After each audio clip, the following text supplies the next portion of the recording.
Online friends आमर सब social media रे बहुत ऑनलाइन सांग माने अछंती मात्र से सांग मानक सह आमे एते क्लोज होउछु जे सप्ताहे देखा करिबा पई आमे ता पाखकु चली जाउछे।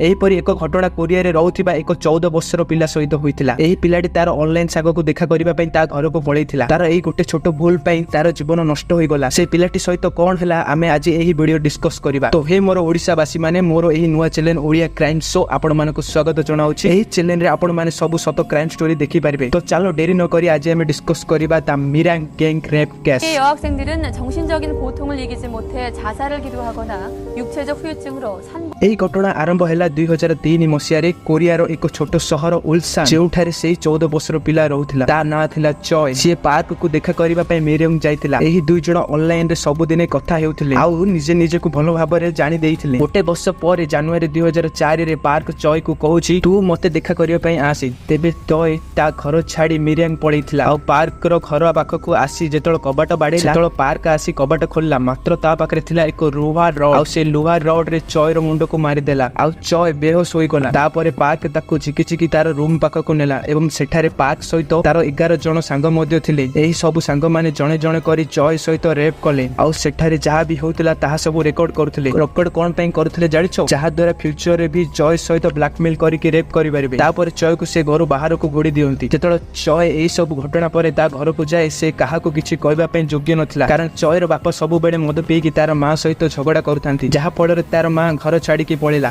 एहा परे मध्ये से ता झियो चॉय सहित फिजिकल वायलेंस करुथिले। एहा जगुरु चॉय काहा को भी भरोसा करू नथिला। चॉय भीतर बहुत हारि जाइथिला। सेमाने ताकू सेही वीडियो देखाई ब्लैकमेल करी कि पैसा मध्ये नउथिले। आउ एमाने चॉय सहित public washroom school buses playground रे मध्ये फिजिकल होथिले। आपण माने भाबी पारुथिबे सेही छोट पिलाटी सही केते कष्ट पाउथि। आउरी ताकू फोर्स करी कहउछन्ती जे तार मौसी झियो आ तार छोट भौणी को आनिबा पई। चॉय बाध्य होई कि सेमाने को ताका पाखकु नउछि आउ सेमाने ता भौणी को सहित मध्ये एही दुष्कर्म काम करूछन्ती एवं तार वीडियो मध्ये भी बनाउथांती। ए सब देखि देखि चॉय बहुत दुर्बल होई जाइथिला। ताकू किछि बुझा पडु नथिला। सेति पई से निद मेडिसिन खाइ कि मरिया पई चेष्टा करथिला मात्र ताकू केही जणी सेटा देखि देले आउ ताकू मेडिकल नै गले। डॉक्टर देखिला जे चॉय रो बॉडी रे बहुत सारा चिन्ह होइथिला। सेति पई से मेडिकल रिपोर्ट करिबा कहिले जेतोला डॉक्टर मेडिकल रिपोर्ट देखिले से आश्चर्य होबेले कारण चॉय 144 रु नै कि 120 जण रेप करथिले। चॉय की आंटी के ए विषय रे सब पुआ गला। तेबे चॉय रो आंटी नवेम्बर 25 2004 रे पुलिस कंप्लेन रजिस्टर कले। जेबे पुलिस माने इन्वेस्टिगेशन आरंभ कले तेबे पुलिस माने चॉय सहित बहुत खराब व्यवहार कले। पुलिस ताको डायरेक्ट पचारछि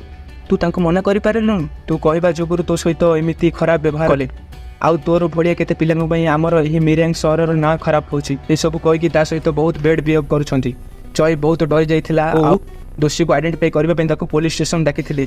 सब दोषी को गोटे जगह रे बसै कि चॉय को डायरेक्ट पचारछंती कोन ये तो सहित रेप करथिला कोन ये तोर बारे में प्राइवेट पार्क भीतर ये सब इंजेक्ट करथिला। ए सब प्रश्न पचारि कि चॉय को मेंटली डिस्टर्ब करथिले।